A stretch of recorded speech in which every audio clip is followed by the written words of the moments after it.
হৰ হৰ মহাদেৱ। তো নমস্কাৰ অসমবাসী। মই আজি যেহেতু ৭ নম্বৰ দিন, তো মই আজি এইখন আশ্ৰমতে আছিলোঁ। তো মোৰ ভৰিখন হৈছে এইখন, তো ভৰিখন ফুললি ভাল পাইছোঁ। তো ইয়াতে বহুত দিন থাকিলোঁ। ইয়াতে থাকিলোঁ মানে আজি ইয়াৰ পৰা স্পেচিয়েলি হিচাপে ভিডিঅ'টো আহিব, আপোনালোকক দেখুৱাম।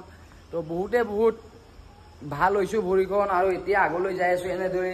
তো চাবলৈ পাৰি ইয়াত বহুত ধুনীয়া। তো এনেদৰে আহিছোঁ। ইয়াৰ মানুহখিনি আমাক বহুত হেল্প কৰিছে, বহুত কেয়াৰফুল লৈছে। তো বহুতে বহুত ছাপোৰ্ট কৰিছে। তো ইয়াৰ কাৰণে ইয়াৰ সকলো মানুহৰ লগত অকণমানকৈ কথাও হ'ম। আৰু ইয়াত তো আমাক এতিয়া বৰ্তমান লাঞ্চ খাবলৈ মাতিছে। ভাইজনে আমাক বহুতে হেল্প কৰিছে। তো আমাক খোৱা লোৱাত ফুল ব্যৱস্থা কৰি দিছে। তো এনেদৰে ইয়াতে আমি 10-12 দিনে থাকিলোঁ। থাকি বহুত ভাল লাগিছে। আৰু ইয়াতে খোৱা লোৱা ব্যৱস্থাৰ পৰা আমাক সকলোবোৰ মানে কৰি দিছে, এনেকুৱা চিষ্টেম কৰি দিছে। বহুত ভাল লাগিছে, আৰু এইখিনি হেল্প কৰি দিছে। বহুত ধন্যবাদ ইয়াৰ বাবে। তো ইয়াত চাবলৈ পাৰি এইটোৱে ৰুমত আমি খোৱা লোৱা কৰি আছোঁ। তো এনেকৈ তো লাঞ্চ ৰুটি চব্জি এনেকৈ আমাক ৰাতিপুৱাই ইয়াত ব্যৱস্থা কৰি দিছে। তো খোৱা লোৱাৰ পৰা সম্পূৰ্ণভাৱে আমাক ইয়াত ব্যৱস্থা কৰি দিছে। তো চাবলৈ পাৰি এইটো कैसे है अंकल? बहुत बढ़िया। नाश्ता बन गया। नाश्ता करो। तो साहब आमार কাৰণে ইহঁতে বহুত কষ্ট কৰি আৰু আমাক বহুত হেল্প কৰিছে ইয়াত। তো আজি চাওকচোন, আজি দিনটোৰ ব্লগটো ইয়াতে দিনটো কেনেকৈ কটাম, দিনটো কি কৰিম আমি ইয়াতে আপোনালোকক দেখুৱাম আজি। তো চাওক। তো এনেদৰে খোৱা লোৱাত ব্যস্ত হৈ গৈছোঁ। এনেদৰে খোৱা লোৱাৰ উপৰি বহুত ধুনীয়াকৈ দিছে। আৰু চাহ বিস্কুট মানে চাওক, এনেকৈ ৰুটি চব্জি চাহ লৈ ৰেডি। আৰু দাস কেনে? তো ইমান দিন আমি ইয়াতে থাকিলোঁ। তো খোৱা লোৱাত কেনে এটা ব্যৱস্থা পাইছা? মজা না? আৰু ইয়াৰ মানে ধুনীয়া পৰিৱেশটো, বা ইয়াত আমাক যিখিনি মানুহে কৰিছে শুশ্ৰূষা, তাৰ বাবে বহুত ধন্যবাদ। কি ক দাস?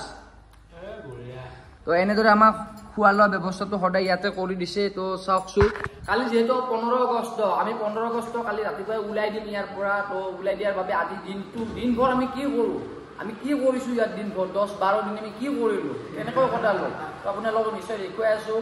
তো চাওক, বহুত ভাল লাগিব ভিডিঅ'টো। আজি ইয়াৰে ভিডিঅ' হ'ব। ইয়াৰ कैंपस का वीडियो ही होगा स्पेशली आज वो वीडियो देखना। এনেদৰে দুপৰীয়া আপোনাৰ এতিয়া ভাত খাম। বৰ ধুনীয়াকৈ ভাত খাই দিছে। তো চাবলৈ পাৰে ইয়াত বৰ ধুনীয়াকৈ ইয়াত খাম। তো বহুত ধুনীয়াকৈ ইয়াত ইমান দিনে থাকিলোঁ, ইমান দিনে খোৱা লোৱা সুন্দৰ কৰি দিছে। তো চাওকচোন, তো এতিয়া খাওঁ আৰু চাওক। তো আমি এইটো ধৰ্মশালাতে আছোঁ। তো এইটো ধৰ্মশালাই হয়, বহুত ধুনীয়া। আমি এইখন ধৰ্মশালা তো আশ্ৰমতে আছোঁ। এইখন বিশ্ব হিন্দু পৰিষদ তো বজৰংগই হ'ব লাগে। তো বহুত ধুনীয়া ইয়াতে আমি আছিলোঁ। তো চাবলৈ পাৰে বহুত ধুনীয়া ঠাইখিনি।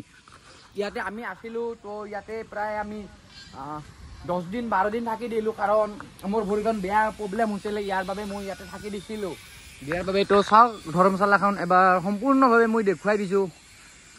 তো কালি যিহেতু 15 আগষ্ট, তো 15 আগষ্টৰ কাৰণে আমি অহাকালি ওলাই দিম। আৰু চাওক, পৰিৱেশটো বহুত ধুনীয়াই হয় ইয়াৰে। আপোনালোকৰ যদি আহোঁ বুলি কেতিয়াবা ভাবিছে উত্তৰাখণ্ড কেদাৰনাথ, তো দেৱপ্ৰয়াগ পাৰ হৈ আপোনালোকৰ এইটো আশ্ৰমখন আছে। তো আহি যাব পাৰে, বহুত ধুনীয়া ঠাইখিনি। আৰু ইয়াত থকা খোৱা লোৱাৰ ব্যৱস্থাখিনি বহুত ধুনীয়া।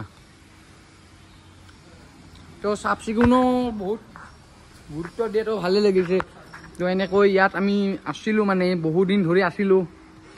তো গুৰুজীৰ লগত অলপ দেৰিকৈ কথা পাতিম আমি।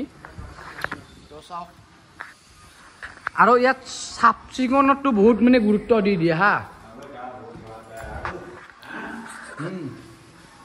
তো এনেদৰে চাওকচোন কি কৰিব বাৰু, দেখোঁ আৰু অলপ দেৰিকৈ। এতিয়া বাজিলে 8টা। তো ইয়াত মানে অকণমান সোনকালে, মানে আমি যিহেতু ইয়াতে আছোঁ, আপোনাৰ ধৰ্মশালাত আছোঁ। তো সেইকাৰণে বহুত সোনকালে ইয়াত ভাত খুৱাই। তো ইয়াত আহিছোঁ। তো এতিয়া ভাতটো খাম। ভাত খাই দেখুৱাম কি দিয়ে, কেনেকুৱা আৰু হয়। তো চাওকচোন, তো নিশ্চয় ভালে হ'ব। তো তো ইয়াতে আছিলোঁ। তো গমে পাইছে চবখিনি আপোনালোকে নিশ্চয়।